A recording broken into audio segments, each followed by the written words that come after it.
आज हम लोग पढ़ेंगे proof of Newton's first law of motion from second law of motion. ठीक है, इसका मतलब हम लोग फर्स्ट लॉ को प्रूफ करेंगे by the help of second law. ठीक है, तो फर्स्ट लॉ में हमने क्या पढ़ा था? फर्स्ट लॉ में पढ़ा था कि अगर हम लोग कोई एक्सटर्नल फोर्स F अप्लाई नहीं करते हैं तो अगर कोई बॉडी रेस्ट में होता है तो वो रेस्ट में ही रहेगा until and unless an external force is applied. अगर कोई बॉडी मूविंग होता है, सपोज ये बॉडी चल रहा है, ये बॉडी तब तक चलेगा जब तक यहां से आपको कोई एक्सटर्नल फोर्स ना मिलता है। द मोमेंट आप कोई एक्सटर्नल फोर्स दोगे तब ये रुकेगा, चाहे उसको खींचो या फिर उसको रोको।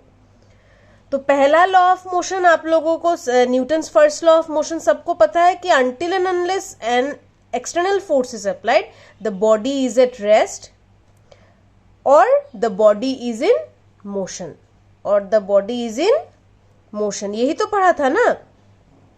तो एक बॉडी जब रेस्ट में होता है तब u क्या होता है? इनिशियल वेलोसिटी क्या होता है? इनिशियल वेलोसिटी भी उसका 0 होगा और उसका फाइनल वेलोसिटी भी 0 होगा। ठीक है, और दूसरे केस में मोशन में जब होता है,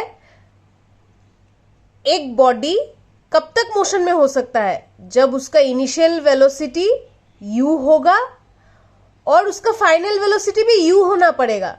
u क्यों होना पड़ेगा? ताकि वो ना रुके, वो चलता ही जाए चलता ही जाए। उसका इनिशियल और फाइनल इक्वल होना पड़ेगा। Initial must be equal to final. ये रहा आपका फर्स्ट लॉ ऑफ मोशन। अगर आप इसको एक्सप्रेशन में लिखना चाहो, फर्स्ट लॉ ऑफ मोशन यही बोलता है अगर कोई बॉडी रेस्ट में है तो वो रेस्ट में ही रहेगा अनटिल एंड अनलेस कोई फोर्स अप्लाई किया हुआ है। अगर कोई बॉडी मोशन में है तो वो बॉडी मोशन में ही रहेगा अनटिल एंड अनलेस कोई फोर्स अप्लाई किया हुआ है। तो उसको एक्सप्रेशन में जब हम लोग लिखते हैं तब क्या लिखते हैं? रेस्ट में जब होता है इनिशियल वेलोसिटी 0 होता है तो प्रूफ करना पड़ेगा कि फाइनल वेलोसिटी भी आपका 0 हो। और मोशन में जब होता है तब इनिशियल वेलोसिटी का कुछ एक वैल्यू होगा, 1 मीटर पर सेकंड, 2 मीटर पर सेकंड, मतलब वो मोशन में है, मूव कर रहा है, तो फाइनल वेलोसिटी भी उसके बराबर ही होना पड़ेगा, तभी आप अपना फर्स्ट लॉ प्रूफ कर सकते हो। अब आप लोग का टॉपिक है proof of Newton's first law. First law को प्रूफ करना है, मतलब ये दोनों केस को हम लोग को प्रूफ करना है किससे? From second law of motion से। अब याद करो सेकेंड लॉ ऑफ मोशन क्या था? सेकेंड लॉ ऑफ मोशन में हमने पढ़ा था F इक्वल्स टू ma, पढ़ा था कि नहीं? और इस ma को हम लोग क्या लिख सकते हैं? v minus u by t. A को हम लोग क्या लिख सकते हैं? v minus u by t लिख सकते हैं। इस तरफ से फर्स्ट लॉ ऑफ मोशन में एक्सटर्नल फोर्स क्या होता है? External force 0। एक्सटर्नल फोर्स क्यों 0 होगा? क्योंकि जब तक हम लोग एक्सटर्नल फोर्स अप्लाई नहीं करेंगे, जब तक ये एक्सटर्नल फोर्स 0 है तब तक ये बॉडी रेस्ट में रहेगा, तब तक ये बॉडी मोशन में ही रहेगा। इसलिए हम लोग फर्स्ट, ये रहा आपका सेकेंड लॉ ऑफ मोशन, ये रहा आपका फर्स्ट लॉ ऑफ मोशन। ठीक है, अब आप लोग के पास ये एक इक्वेशन है, ये दूसरा इक्वेशन है। This is the equation from first law, this is the equation from second law. तो आप लोग को क्या मिल रहा है? F बराबर है left side, left hand side आपका F है, पर राइट हैंड साइड में एक में 0 है, एक में ये है। तो आप लोग क्या लिख सकते हो?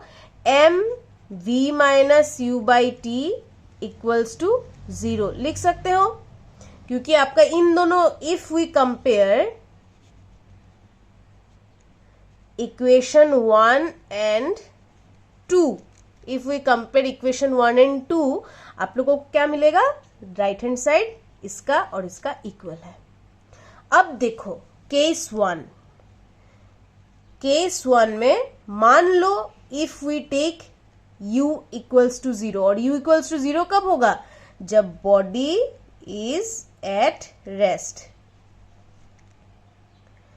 तब आपका u इक्वल्स टू 0 अगर हुआ तो इसको इक्वेशन नंबर 3 मानो। ठीक है, तो putting the value of u equals to 0 in equation 3, आप लोगों को क्या मिलता है? m v minus u by t equals to 0 में जब आप u को 0 बिठाओगे तब क्या आएगा? m v minus 0 by T, इसका मतलब इक्वल्स टू 0। ठीक है, अब इस इक्वेशन को आप लोग क्या लिख सकते हो? इस इक्वेशन को m v minus 0 by t equals to 0 को आप लोग क्या लिख सकते हो? ये क्रॉस मल्टीप्लाई करो, क्या होगा? m v minus 0 equals to 0, क्योंकि t इंटू 0 हो जाएगा और दिस इंटू दिस, तब अब क्या होगा? m इंटू v, क्योंकि ये 0 का तो कोई वैल्यू नहीं है, इक्वल्स टू 0। या फिर आप इसको क्या लिख सकते हो? अगर m को आप इस तरफ ला लोगे तो क्या होगा? v equals to 0। इसका मतलब the moment initial velocity equals to 0 and force is 0, that means if initial velocity of a body is 0 and force is also kept 0, your final velocity will be 0। अब समझ में आया first law? तो first law में क्या था? पहला वाला case, a body will be at rest, कब तक? जब तक उसका फोर्स 0 होगा, और फोर्स जब तक 0 होगा उसका फाइनल वेलोसिटी भी 0 होगा। यही हमको प्रूफ करना था। समझ में आया? अब हम लोग केस 2 लेते हैं। केस 2 में क्या होगा? केस 2 में मान लो योर इनिशियल वेलोसिटी जो है उसका वैल्यू u है। इनिशियल वेलोसिटी का वैल्यू क्या है? u है। तो अब आपका इक्वेशन क्या होगा? m v माइनस u के जगह u by t equals to क्या होगा? आपका जो इक्वेशन नंबर आपने कंपेयर किया था उसमें क्या आया था? f। ये रहा आपका second law of motion. First law of motion में क्या है? f इक्वल्स टू 0, क्योंकि एक्सटर्नल फोर्स वहां पे 0 अप्लाइड होगा। अगर ये इक्वेशन 1 है और ये इक्वेशन 2 है तो कंपेयरिंग इक्वेशन 1 एंड 2 आपको क्या मिलेगा? आप लोग क्या लिख सकते हो? पहले की तरह ही m v minus u by t equals to 0 लिख सकते हो।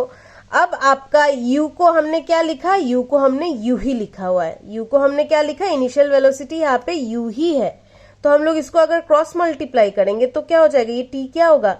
m v minus u equals to 0 ही होगा, क्योंकि t इंटू 0 0 होता है। इम्प्लाइज, अब m को राइट हैंड साइड में लाएंगे तो क्या होगा? v minus u equals to 0, है कि नहीं?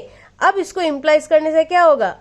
v इक्वल्स टू, ये अगर इस तरफ आ गया माइनस u, क्या हो जाएगा? प्लस u हो जाएगा, प्लस u। ठीक है, इसका मतलब आप लोग क्या लिख सक रहे हो? v equals to u। तो इसका मतलब final velocity must be equal to initial velocity. ठीक है, तो ये रहा proof of first law of motion from second law of motion.